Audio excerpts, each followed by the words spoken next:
Hello, my name is Judy Sowers and I'm doing an oral presentation on temporaries in the workforce.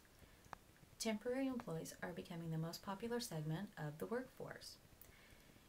The reasons for that being is they will cover sick leave, such as maternity leave, or they will cover when a company has been awarded a contract and is in need of additional employees. The company has several options. One, they can choose not to hire anyone and pay the overtime to handle it. Two, they can do the hiring of the temporary employee themselves, and with doing this, they will handle the drug testing, initial interviews, and also the administrative paperwork, as well as background checks and credit checks. Or they can choose to do the third option, which is hire a temporary agency. A temporary agency will do the same thing as the hiring company, but also they will help weed out the unqualified applicants, and also they will have a larger pool of applicants to choose from. Temporary agencies, if they are chosen, will handle the advertising.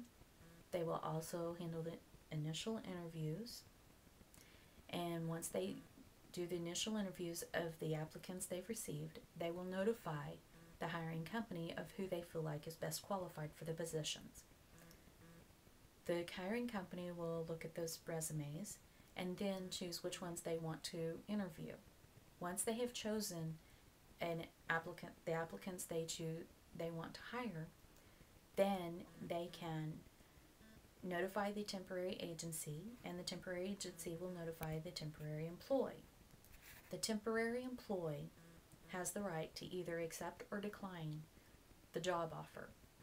If they choose to decline the job offer, it is not held against them.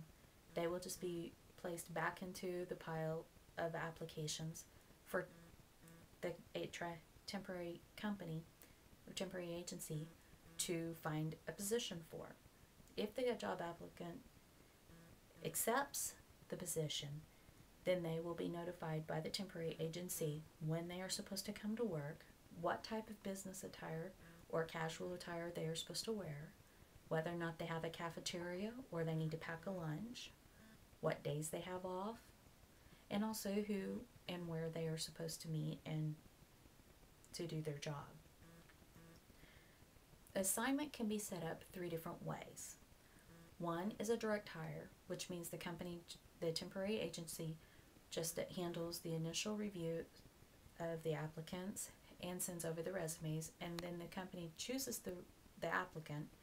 Then they are hired directly by the company, and all 3 parties are happy. Or they may do it as a temporary assignment, which means there's a set amount of time in which they are supposed to perform this job.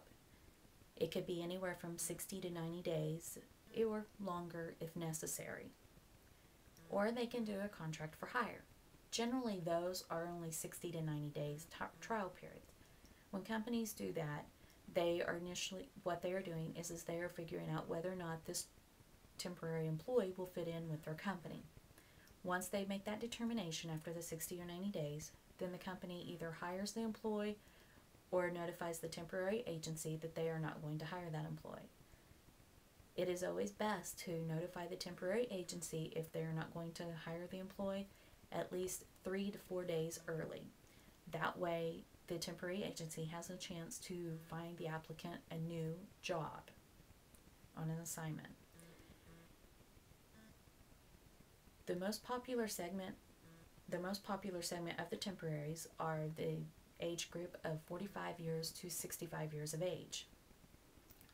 It could be the reason why this segment may be getting more popular is because their nest egg is not as large as they would like it to be, or they thought they would need, or they have retired and they are just looking for something to do for additional money. Also, they are looking for someone with 20 years of experience. Those jobs for those candidates are less and far in between. However, they usually will pay more money. Things to consider. These are things that you would need to consider anytime a company is looking to hire a temporary agency or temporary employee. Thank you very much.